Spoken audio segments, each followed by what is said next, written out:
Welcome into another episode of Discard for Magic. I'm one of your hosts, Aaron. I'm the other host, James or Jexic, and today we're excited to have on Shoots to discuss the Chosen Grove. Hey, glad to be here. Before we jump right into that faction, we just want to find out, how did you find out about Summoner Wars, and what was that experience like? Yes, I did actually start playing in first edition. I wasn't online at all, but I learned the game in person and played with some different friends, bought the master set and the alliances and a few of the second summoners. I was able to play quite a bit at the time.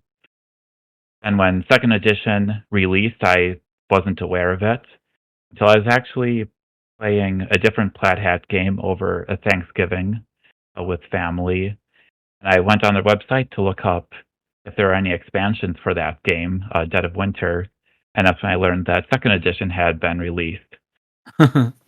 Nice. Looked into that. The friends I had played first edition with were no longer in like the same city as I was.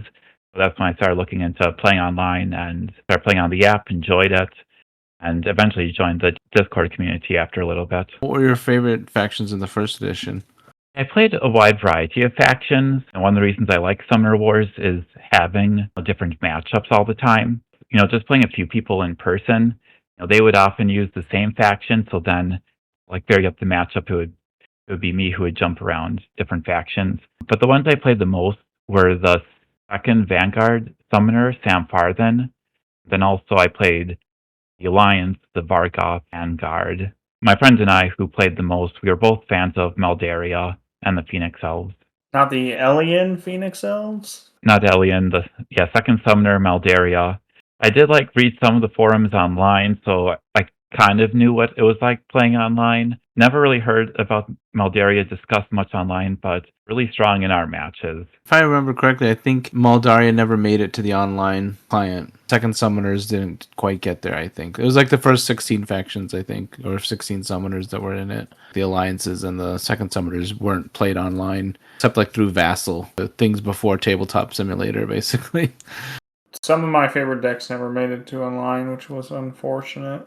The community online was an interesting aspect, because there was a lot of people in first edition. I feel like more than, I guess there's some people like this in second edition, but some people would just play one faction the exact same way every single time.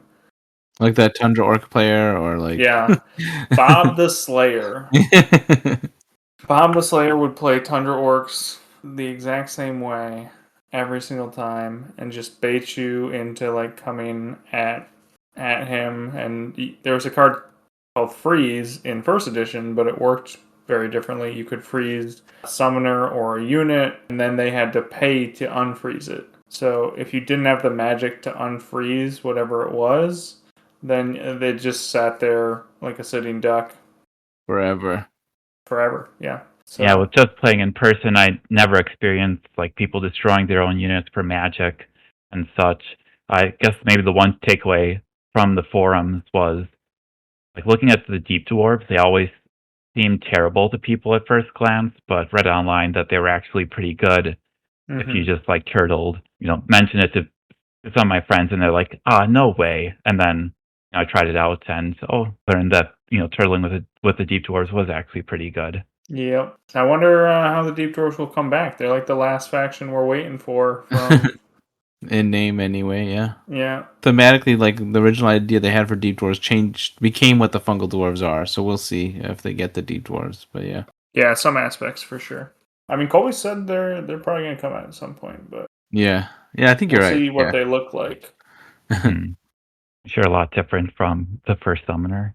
But when you move to second edition, which factions? Because when you joined second edition, Chosen Grove, who we're talking about today, weren't a part of the decks yet. So who did you gravitate towards in second edition? Yeah, so I joined second edition when the latest release was the Crimson Order and the Mountain Vargoth. And it was a good time to join because there were a lot of decks available to choose from. When I played previously, I could just focus on a faction and face a wide variety of people and a wide variety of factions online. And really, before I joined, I looked through all the decks, read through all the cards, didn't have as many surprises playing as most new players. I actually settled on the High Elves to learn first of all. Really enjoyed the art of the High Elves, and they had a lot of fun abilities. Played a lot of High Elves the first 2 seasons, as well as some Shadow Elves. Those are 2 tricky ones to play, so I guess if you learn them, then you're well on your road to playing well. But it sounds like you already had a lot of experience in first edition, just in the general movement and strategy.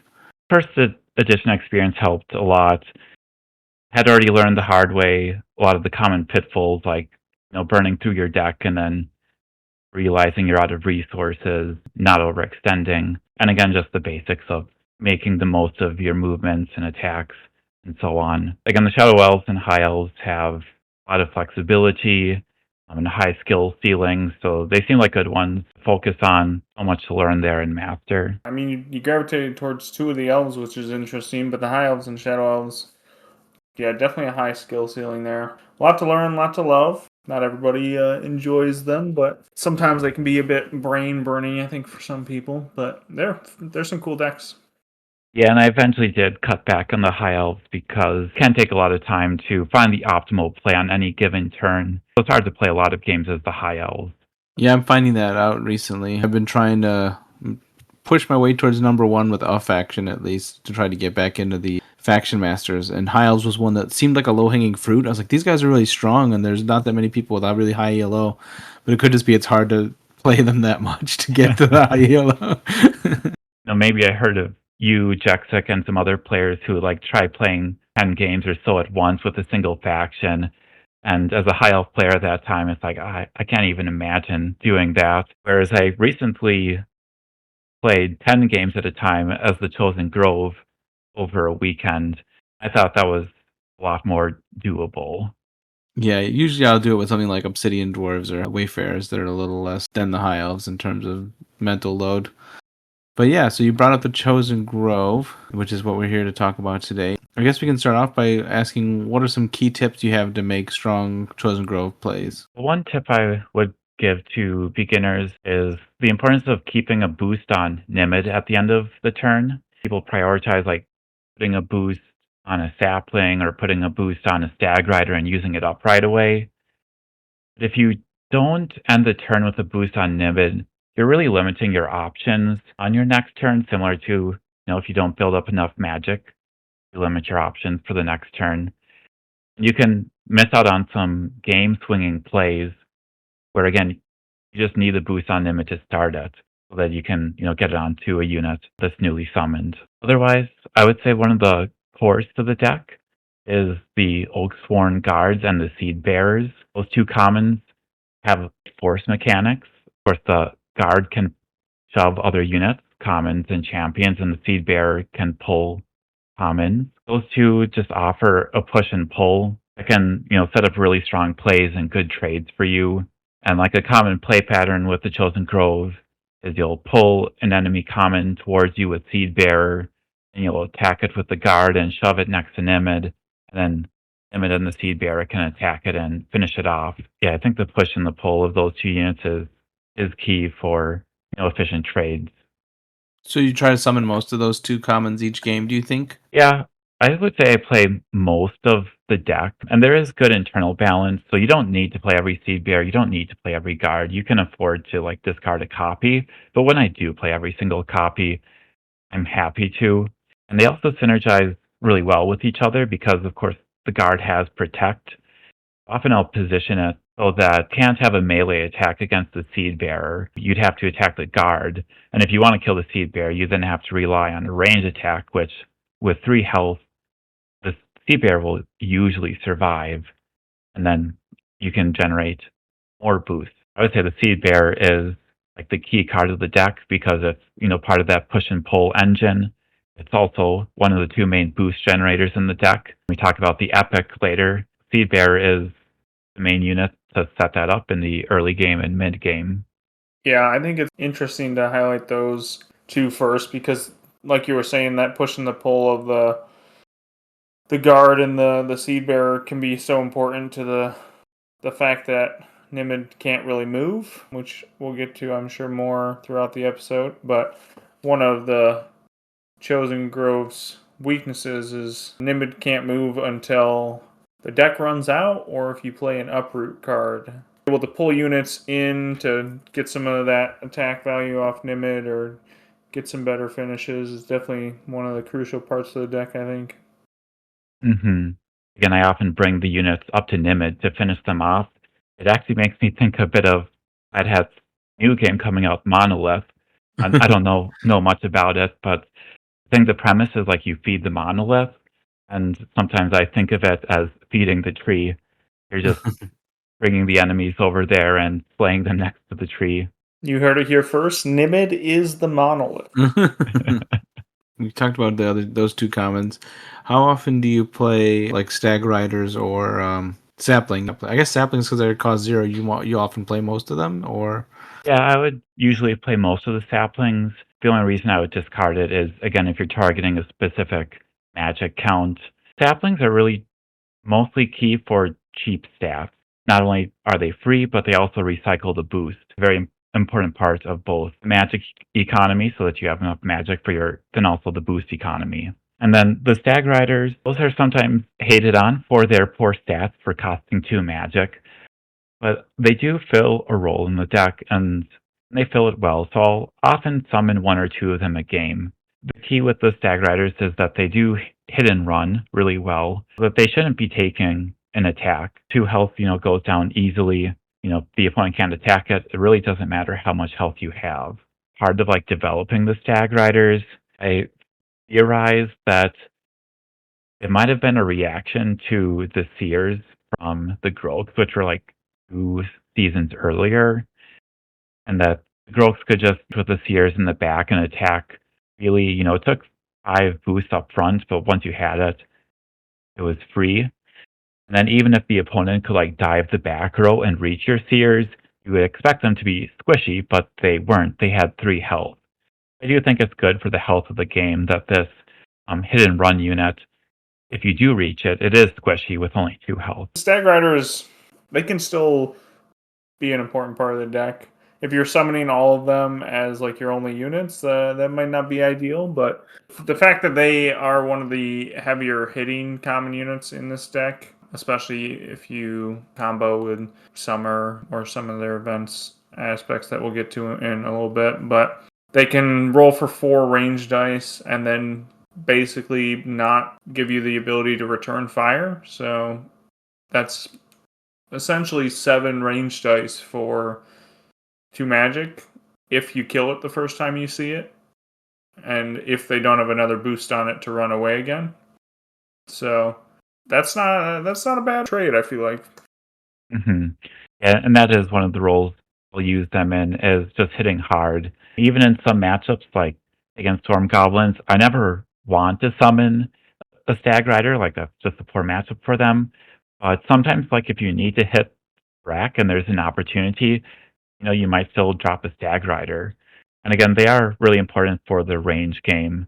Chosen Grove has a pretty decent range game if the opponent is keeping their distance, and the rider just gives you a chance to hit someone who's staying far away from you, and then since you don't leave a target, they either need to come in closer or take an activity damage. If we trade in activity damage, Nim is usually going to win that one.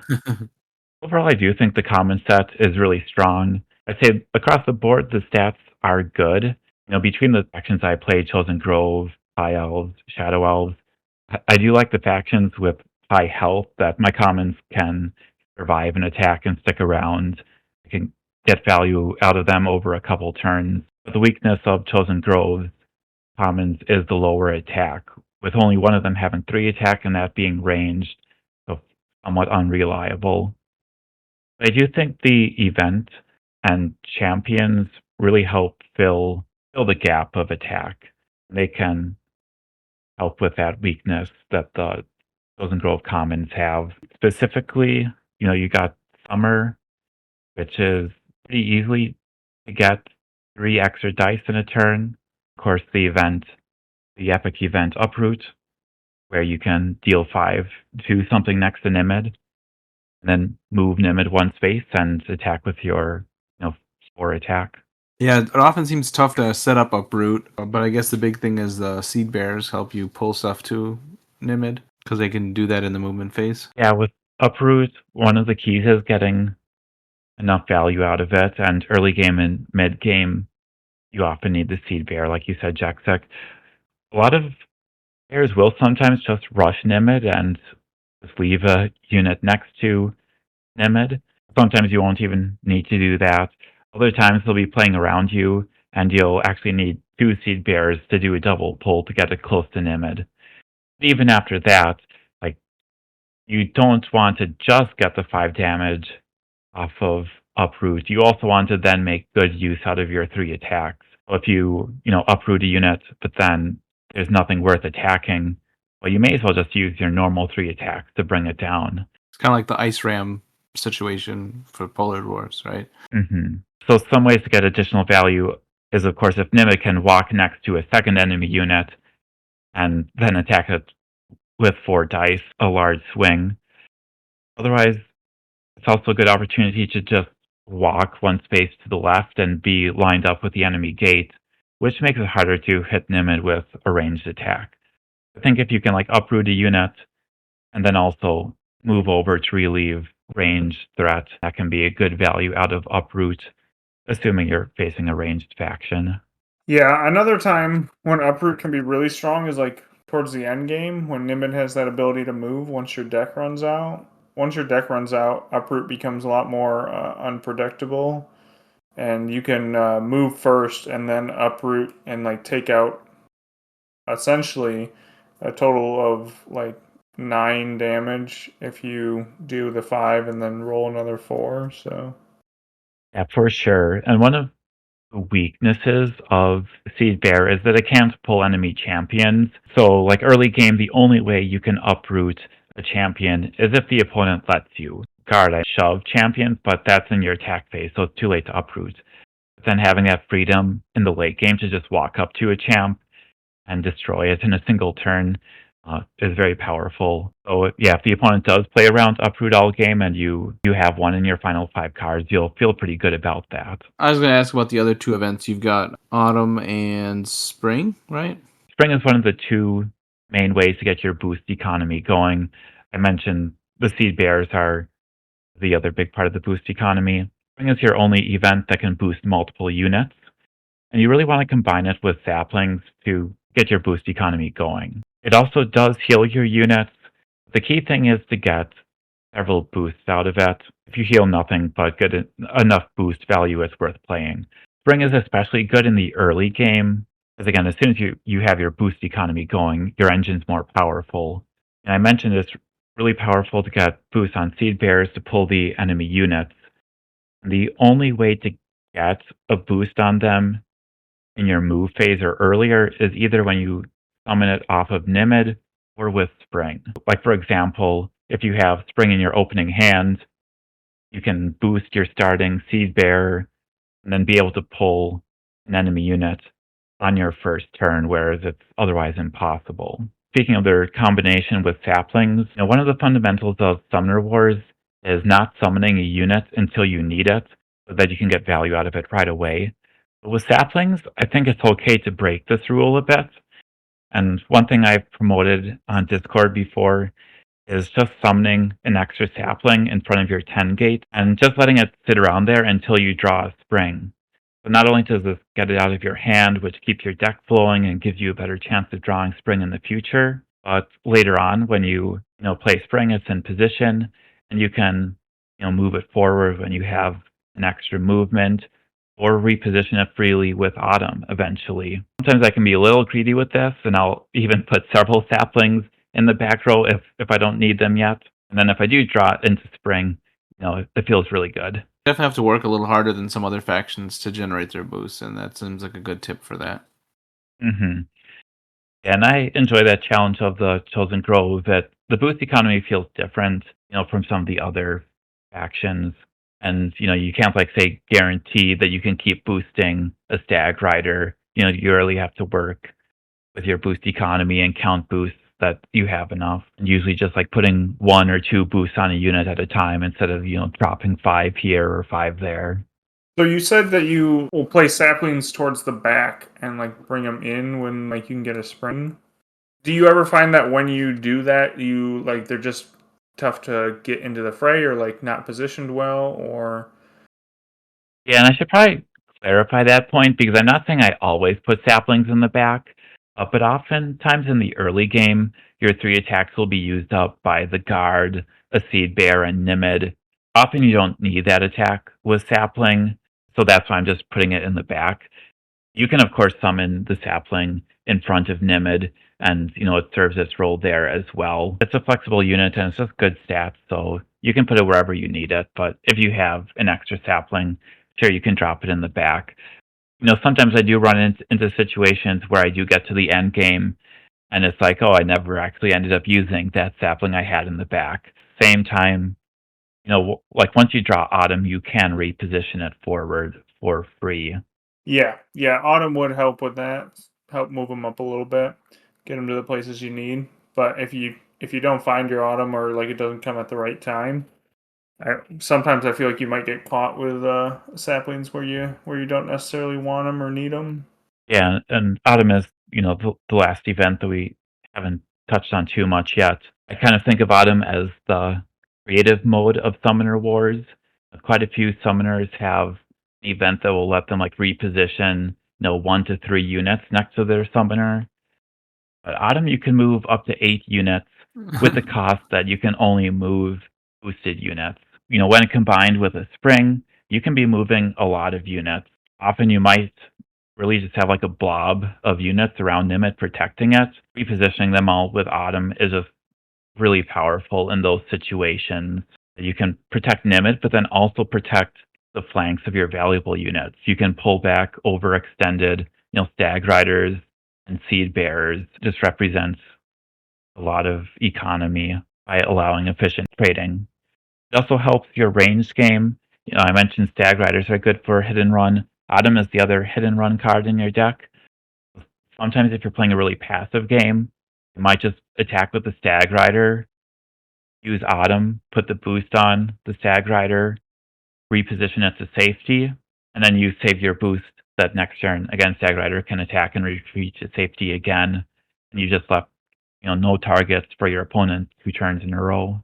Autumn seems like one of those events that, much like Gathering Song, I see people use it well, and I haven't gotten to that point yet. It's like, oh, that's so annoying. I didn't expect that, or it just suddenly just totally shifts the battlefield. So it seems maybe like perhaps an underutilized event, or not as flashy as some of the others at first, or at least like Summer, which is just obviously like, oh, 3 extra dice, that's good. I think one of the coolest things about the deck, though, which will kind of segue into the champs, is that you have a way to play all 3 of those season events more than usual. You can play them 3 times potentially in this deck because of the Night of Seasons. So how important do you think the Night of Seasons is to the play of the deck?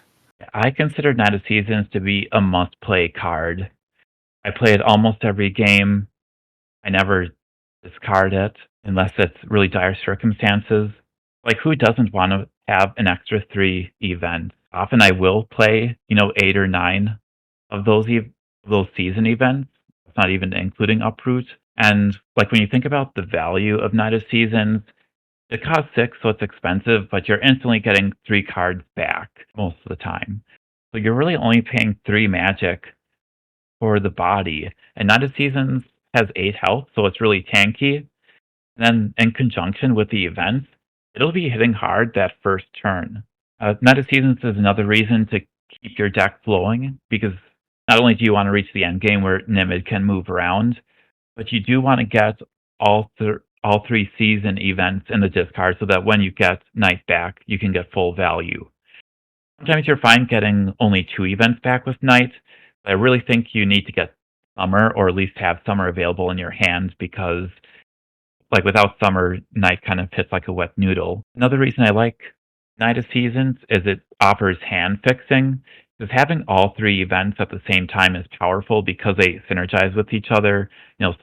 Spring provides the boost that Autumn and Summer need, and of course they all synergize well with Night. Because if you summon Night next to Nimid and boost it with Nimid, and then you play Summer boosting Night, he's already at 4 attack. If you choose to play the Spring the first turn, and you can get Seed Bearer attack to boost Night, he's up to 6, and 2 Seed Bearer attacks would be up to 7 even on that first turn you played him. And then, of course, if you overextended Knight, you have Autumn in your hand to reposition him, keep him safe. Autumn with Knight is one of the greatest aspects of, like, it's awesome you get all 3 events back, and that gives you like a little flexibility even throughout your game plan of like you don't feel like you need to use them all, especially if you need the magic. You can just toss them, try and get Knight out and get those events back to use them that time. But having Autumn to have that guaranteed turn that you can pull Knight back to safety after hopefully a big attack on an important unit of your opponents, whether it's a summoner or a champ or clearing out a important common. I mean, that's huge. Yeah, I do think you always want to be hitting a large target the turn you play Knight, because after you play Knight, his movement is limited. He can only move 2 spaces, though of course Guard and Speedbearer can push and pull units towards him as well. But yeah, he's got that most flexibility that first turn, so you want to get that value right away. Well, when you think of a lot of the strongest champs in the game, such as Silt, Varn, they have abilities that let them reposition other units to keep themselves safe, so they can get value over time.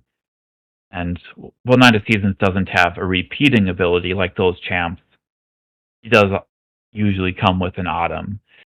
And even once is enough, but often you'll still have a second Autumn in your deck and you can reposition him twice.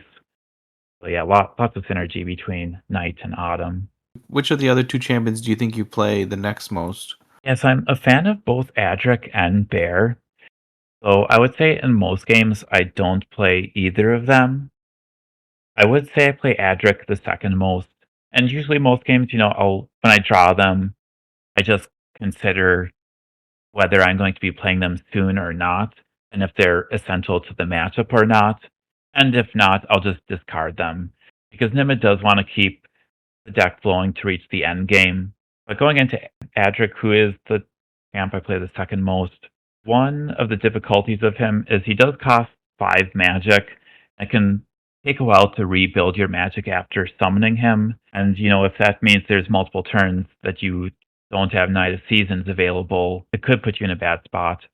He's also best when you're ahead on board position, or at least have a strong board position, because his ability only triggers if a different unit is attacked. So the opponent would love to just focus down Adric and kill him before he uses up the boost. And losing an Adric who has boost sitting on him feels really badly. You might either want to play him behind Nimid until he uses up the boost. Then again, he's generating limited value up front. So I often try to do is that use his ranged attack, but have him positioned farther back that he's unlikely to die the next turn. Again, he does synergize with Autumn as well, where he can attack and then be pulled back to safety. You can get a ton of value out of him if he takes a bit of damage, but then you can retreat him to safety with 1 or 2 health, and you can just sit in the back and get passive boost from Spring and just offer more value throughout the game. I was going to say it's probably super obvious to most of us, the listeners, but you've got the Oaksworn Guard there to protect him. If you can try to position that in a way that he can use his ranged attack and then be protected by an Oaksworn Guard, seems useful. For sure. You don't have that much range with the deck, for the most part. At least it hits with 3 dice and has some health on it, And he is important to the range game. One of the matchups where he's a must-play, in my opinion, is the Spectral Conclave, because you need most of your ranged units in that one. And then he also just softens up units that you can then finish them off with your Seed Bearers and your Stag Riders more consistently. So again, while I don't summon him most games, when I do use him correctly, he's a very useful tool and is a lot of fun to use.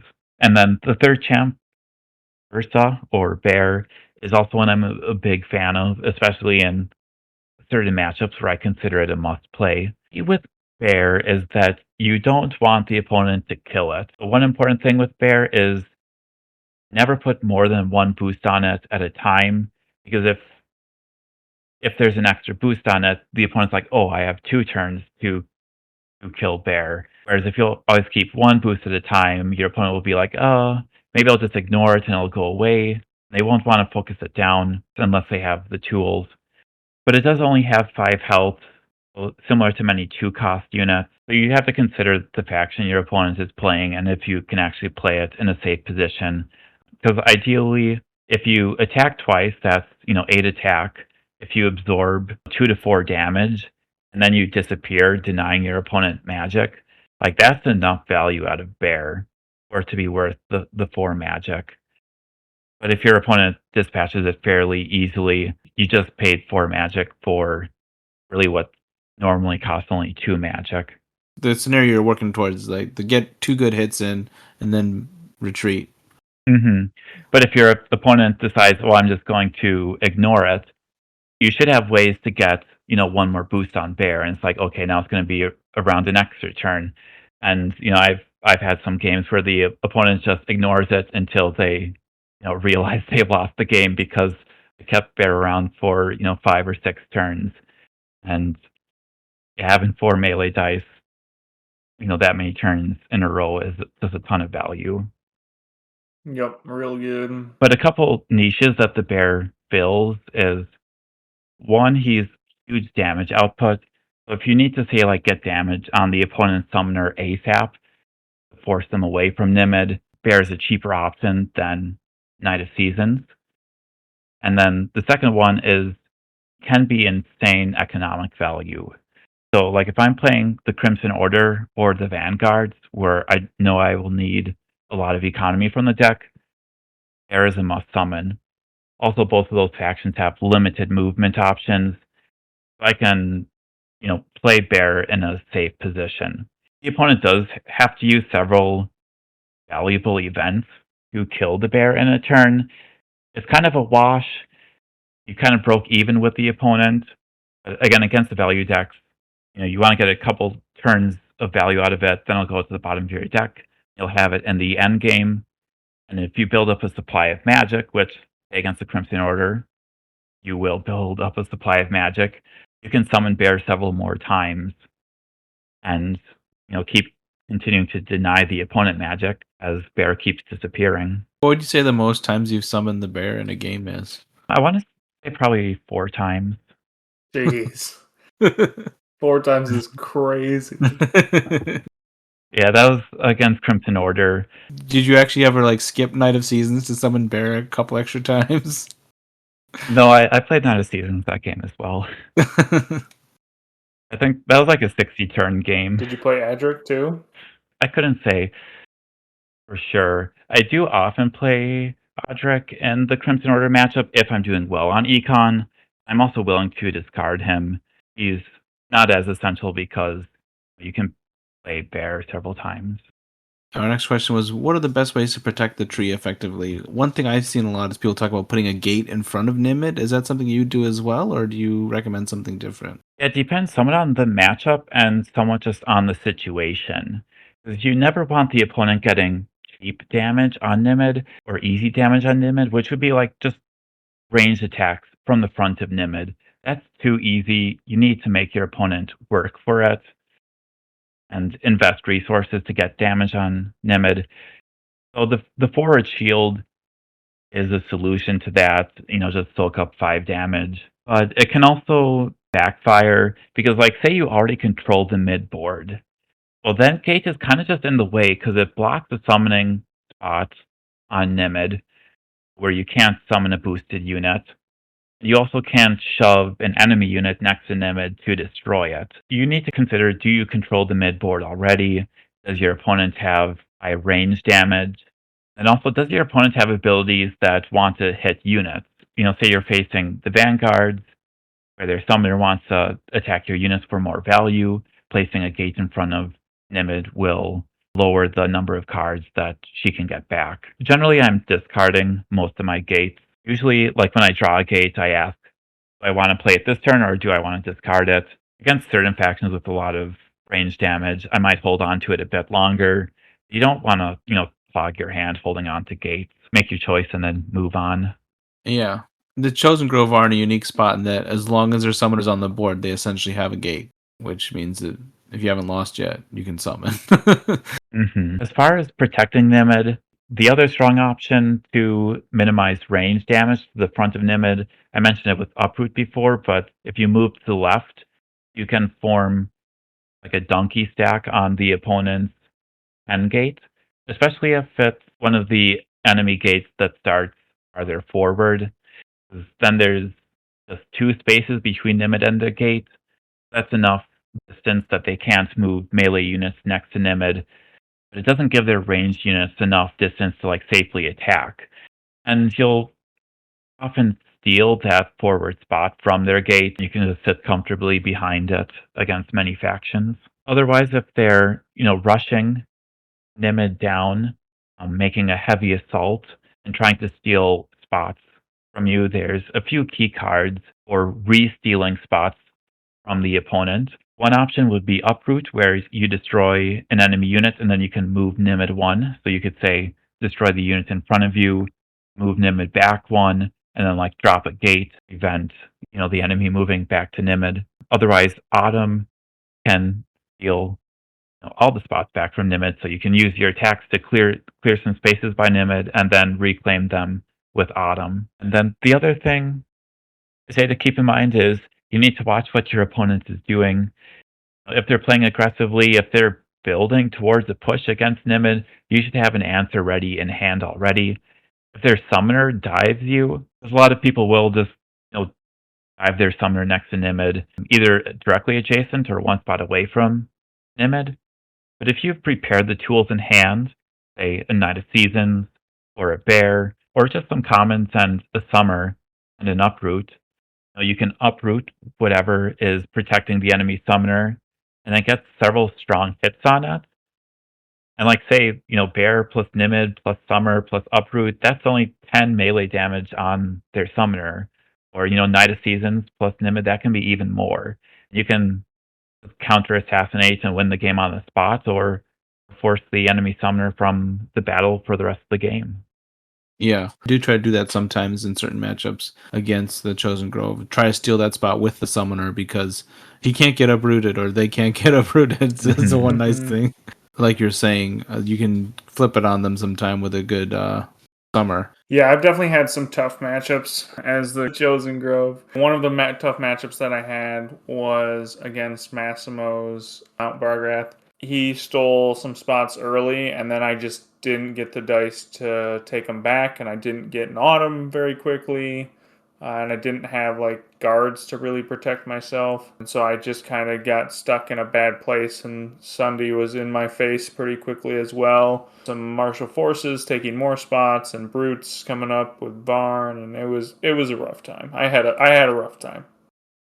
Yeah, I had a similar situation against Orange Lazarus one time with the Mountain Vargoth, and he just caught me off guard with Thunderved. And the scary thing about the Mountain Vargoth is, if they put their summoner next to Nimid, they can line up some of their ranged units behind it and get multiple attacks every turn. But I do think that's a fun matchup. Uproot and Autumn are the best for reclaiming spots. If you're in a tough situation, you could even sacrifice a Stag Rider. 2 health isn't the greatest blocker, but it's an option. Sometimes a Seed Bearer can pull a common off of Nimid, and then you can reclaim it. The other thing to keep in mind against factions that aren't good at stealing spots, since Nimid is essentially a gate, you can just keep refilling the spots. Like, say, against Cave Goblins, where they can never steal your spots. As long as you keep something there and they have the magic to summon a new unit in its place, you're guaranteed to keep that spot. Yeah, it's an interesting thing, is which factions can steal spots well and which ones can't. Yeah, and Nimid is really good at stealing spots, but only right next to her. So overall, then, you play certain factions a lot more than others, but where do you think the Chosen Grove fall in the rankings? Like, if you were to say out of the 30 factions that are out now, where do you think you'd put them? I put Chosen Grove in A tier because I've had a lot of success with Chosen Grove, and oftentimes, at least early on, I come up against a faction and I think, oh, this is a really bad matchup, and I would play it and it's like, oh, that actually felt fine, and sometimes it'll even feel favored. And when I play on ladder, can win with Chosen Grove more consistently than some of the stronger factions, or at least as strongly as some of those factions like Shadow Elves and High Elves. So, like in my personal experience, I haven't seen anything that would make me put them lower in like the B plus tier or B tier. I do consider that I could move them down to B tier if people say learn to play against Chosen Grove better. I do think it's possible that they end up lower than A tier. Like at this point, I just haven't seen it, and I don't have like any secrets to eating the Chosen Grove. I mean, admittedly, I play as them more than against them.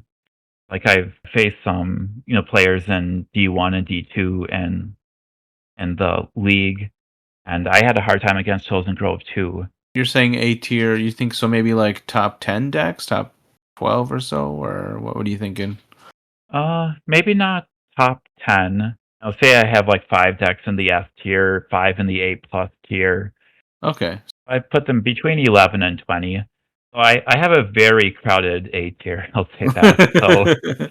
So you think they're balanced and they're generally like a good deck for the game. Mm-hmm. And I do think they have a ton of good, fun matchups, similar to like the Mountain Vargoth and the Skyspear Avians. I think those are balanced decks that have a lot of fun matchups. Maybe a few more bad matchups than those decks, but I think they're in a good spot power wise.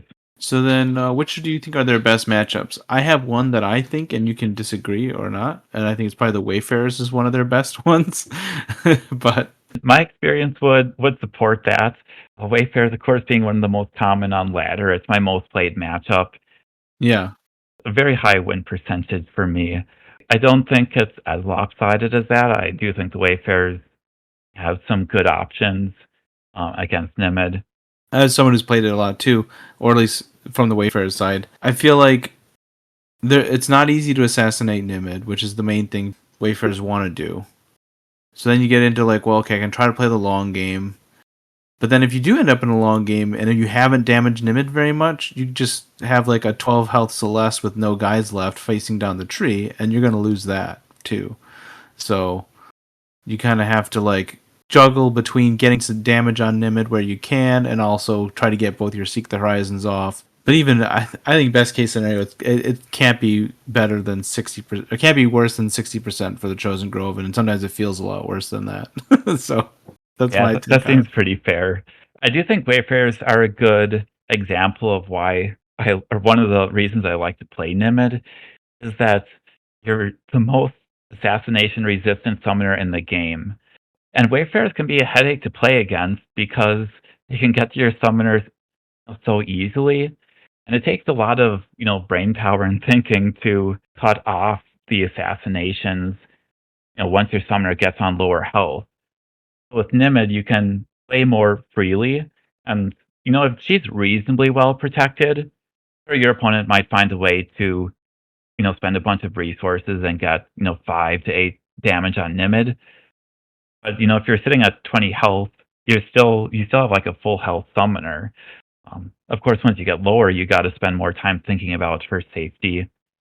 But yeah, not worrying about assassination as much in the early game and mid game makes her, I guess, more relaxing, more fun to play for me. On a similar note, how is the Spectral Conclave as a matchup? Because that's one that might be kind of similar in that they have a lot of tools to get to you. This is an interesting one. I've talked to some other Chosen Grove players who think it's a really bad matchup for the tree. And maybe they're right. Maybe the Spectral Conclave does have a way to win more consistently. I haven't struggled with it myself because you do have a lot of good ranged options. Starting with your Stag Riders, they can just feast on those illusions. Now, if you can't hit your 2 for 3, you might be in a bit more trouble. But, they kill an illusion, retreat behind Nimid. They can reach the Stag Riders, they can kill them, but, you do have 4 Stag Riders, so it's okay if they get a couple. And then the Seed Bears are amazing because not only are they ranged, but they'll pull the units next to your melee units and, easily dispatch more illusions. And then I also summon Adric as well, who will, lighten up the illusions for your other units to finish off.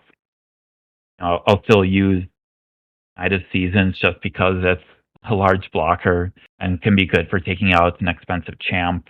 Probably one of the worst matchups for Knight of Seasons, and yet it's still worth playing in my opinion. Yeah. I have lost to them a couple times when they have just really gone after Nimid, and both times I've gotten to like the last 5 cards of my deck, and it's like, okay, next turn I can retreat, and Nimid will be safe for the rest of the game, and I've won. And then they hit perfect range dice and kill Nimid on that last turn. Those were both fun, close games. I guess a couple other tricks to help against the Spectral Conclave is if they're healing your units for a turn to get damage on Nimid. If you keep some guards diagonal to Nimid, they protect Nimid from your own guys betraying her. Gates, of course, can give her extra health, and then your champions also can't be mind controlled. What I've actually found to be the most favorable matchup for me in my experience, it's a bit of a hot take, but Vanguards. Like the first time I faced Vanguards, I thought they would be a bad matchup, and I heard from some other people that they were considered a bad matchup in playtesting. But what I found is Vanguards don't really have a way to threaten Nimid, and then their 2-cost commons are just such juicy targets for Uproot and for Knight of Seasons and for Bear. And because your Nimid is probably pretty healthy in the late game, for attack 20 health Summoner will just chew through their units that are expensive to replace. Yeah, I can see that. I don't play the faction often, so I'll take your word for it. I think Cave Goblins is probably another one of their good ones, reasonably, just because it's hard for them to surround the tree if you're doing what you're supposed to be doing, and they don't steal spots well. What do you think? I'd say that one's actually pretty even. Okay. Because even though they can't steal spots, they can set up really powerful attacks. And if they just keep chewing through your units with their large attacks, they can put you in a tough situation economically where eventually you can't summon units next to Nimid. They can actually out-econ Nimid just from having a strong offensive. I do think going first in that matchup, and many matchups against aggressive factions, going first is a pretty big swing. Because not only are you have the chance to eliminate your opponent's starting units and get some value and some magic built up right away, Nimid really wants to get a boost on her so that she can set up powerful plays with Seed Bearer. So if you go first, your Seed Bearer can attack right away, and then you have a boost on Nimid for your second turn. Whereas if you go second, sometimes your Seed Bearer is already dead, or even if it does live, it's just a turn longer until you start setting up plays with Seed Bearer, and your opponent's already right in your face often. And Nimid does to control the mid board. The aggressive factions can overwhelm you early if they have a good starting hand and you don't. I think Spring and Uproot can really help you recover from an early offensive.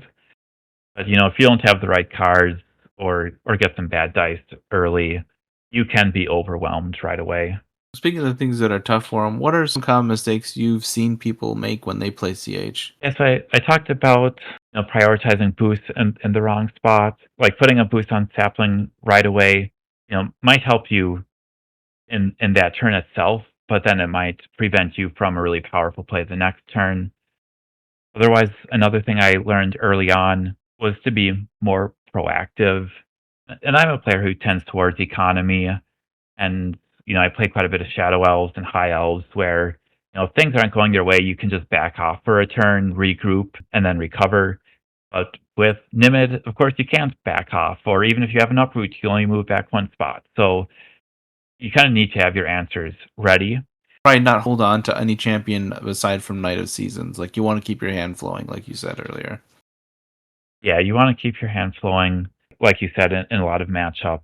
I mean, that nice aspect I mentioned a little earlier is with most of their event cards, you can ditch all the Seasons ones and feel not too bad about it because you know that if you play Knight of Seasons later, you'll get them back for at least another play. Uproot a little harder to part with, I think. Yeah, I would put, Knight of Seasons is the last card I would discard, and then that's followed by Uproot for me. Because not only does Uproot offer so much value, but it's really your main trick for getting to the opponent's summoner. For setting up a play where you get lots of damage on the opponent's summoner. And if your opponent isn't respecting the space around Nimid, well, Uproot is your way to punish them. So if you don't have it, they can freely park units close to Nimid. Speaking of the events, Spring and Summer are easy to play early and get good value out of. Autumn can sometimes be useful early, but if not, again, just toss it. I think Autumn is more useful in the late game often, whereas Spring can go down in value in the late game. There's fewer units. Otherwise, I mentioned Stag Riders and Gates are some of the things I discard the most for Magic. You said most of matchups are pretty even, you think, or like the general thrust of it is, but which ones do you think are tough? I'm going to offer one and you can agree or disagree, I guess, and then say others, I guess. I think Obsidian Dwarves have the edge against them just because they can do so much damage there and they can steal spots reasonably well with Ember Guards. Yeah, I completely agree with you there. And if Balzar does get close, you can get so much value out of Volcanic Blast. His champion, Vera, lets him get double attack. She's really threatening as well. In fact, all their champions are pretty good. So this is a matchup I've played a lot of. It's a tough one for Nimid for sure. I have improved at the matchup. It is another one where I do really like to go first because if Balzar goes first, he moves too closer to you, he attacks right away. He's got a couple boosts, before you've even gone. Whereas if you go first, your Seed Bearer can get a boost on Nimid right away and prepare to push off his offensive. Sometimes against these aggressive summoners like Balzar, you can look for opportunities to just shove a sacrificial unit in their way so that they can't move closer to you. And Nimid is pretty good at healing spots as well, so sometimes I pull the guard off of Balzar and then drop a low health guard or a sapling in front of Balzar to force him to keep the distance. And again, it's another matchup where you really got to keep your deck flowing and prepare some counters. Another matchup I would suggest, though I've barely played it, and I haven't actually lost to it, but I have to imagine the Swamp Orcs are one of the worst matchups for Nimid. I was curious if that one would come up. I think it favors Swamp Orcs for sure. I think it's tough for the Chosen Grove just because of the fact that Swamp Orcs might be the most effective, hardest hitting deck in the game. Mm-hmm. And the tree doesn't move. Yeah, and you can move things away from the tree. With the Vine Mancers, yeah. Yeah, with the Vine Mancers. So the tree is never truly safe, and you can essentially set up your kill shots. And you also have to effectively protect the tree on every flank as well, because Blub can come in and throw 10 dice pretty easily as well. It's a pretty hard matchup for the Chosen Grove to stay healthy as Nimid in. And then even if you think Nimid has a health advantage, well, Mugla kind of has 19 health in that matchup, so you've only got a 1 health advantage. And then even with the double attacks, even if you put a low health blocker in front of Nimid, they can just either move it or kill it and then attack again. So it's not a matchup you'll see much of on ladder. Not really a reason to shy away from playing the Chosen Grove on ladder, but theoretically it seems like the worst matchup. Yeah, probably up there. We were saying Obsidian Dwarves are probably fairly common and a bad matchup, but the Wayfarers are just as common and a good matchup. So Yeah, and then another one that sticks out to me is Megagate. So the Sand Goblins Megagate. Non-unit structures are annoying for Chosen Grove because all their common abilities require them to attack units. So, facing a 10 health gate that you can't get boosts off of, you can't use hit and run on, you can't shove it. Very annoying. And then even if you do put damage on it, it's just going to be bounced to their hand and replayed. Not a great one for Nimid. The name of the podcast is Discard for Magic. I think you've kind of covered what you usually discard, and it sounds like Gates most of the time, champions that aren't named Knight of Seasons, and maybe 1 or 2 copies of most commons, maybe discarding the Stag Rider a little more often than the others. I'd say that's fairly accurate. Maybe just 0 to 1 copies of most of the commons besides Stag Rider. Yeah. And then again, it's fine to discard a couple of the events, you know, in summer or autumn. But I'm playing more of them than I'm discarding. And again, it wouldn't be uncommon for me to play like all 11 events in a game. Yeah, so the events are one of their strengths. Then it sounds like. I guess I do have a fun fact for you two. See who can figure it out first, or if the listeners can figure it out before you. But I share an avatar with one of you, and I share a name with the other host. Sharon. I know it already, I think. Okay. So what's my name? Your name is James, and you share Night of Seasons with me. Yeah. Because I was like, I doubt you share James's avatar. That seems like that would be Not as many brubs out there. no. And we're talking Chosen Grove, so Night of Seasons, just an epic avatar. Mm-hmm. Yeah, so of course my avatar is Night of Seasons because I main the Chosen Grove. And any particular reason why you've chosen the Knight, just for the art or another Yeah, reason? I really like the art. I like the champ in general. It's one of my favorite champs. Don't remember exactly what position I picked it in our top 10 champs, but it was pretty high. I think it was like top 3 or 4 or something like that. But yeah, I really enjoy the Knight. I like champs that are fun to play like the Knight, but also ones that give me like an econ advantage, which I think the Knight does, with the ability to get back all 3 seasons. And just having like 3 of your event cards to play at the same time is a real fun ability to have. So yeah, I've been the Knight of Seasons as my avatar for quite some time. I think I've had brub as long as brub was available. I was Magcog for a bit. I want to say I was like the rogue from the Wayfarers, because the Wayfarers were new when we first got avatars, so I was the rogue for a while. So you just got to get him to add in Jexic from From first edition. from first edition. Yeah, we'll see.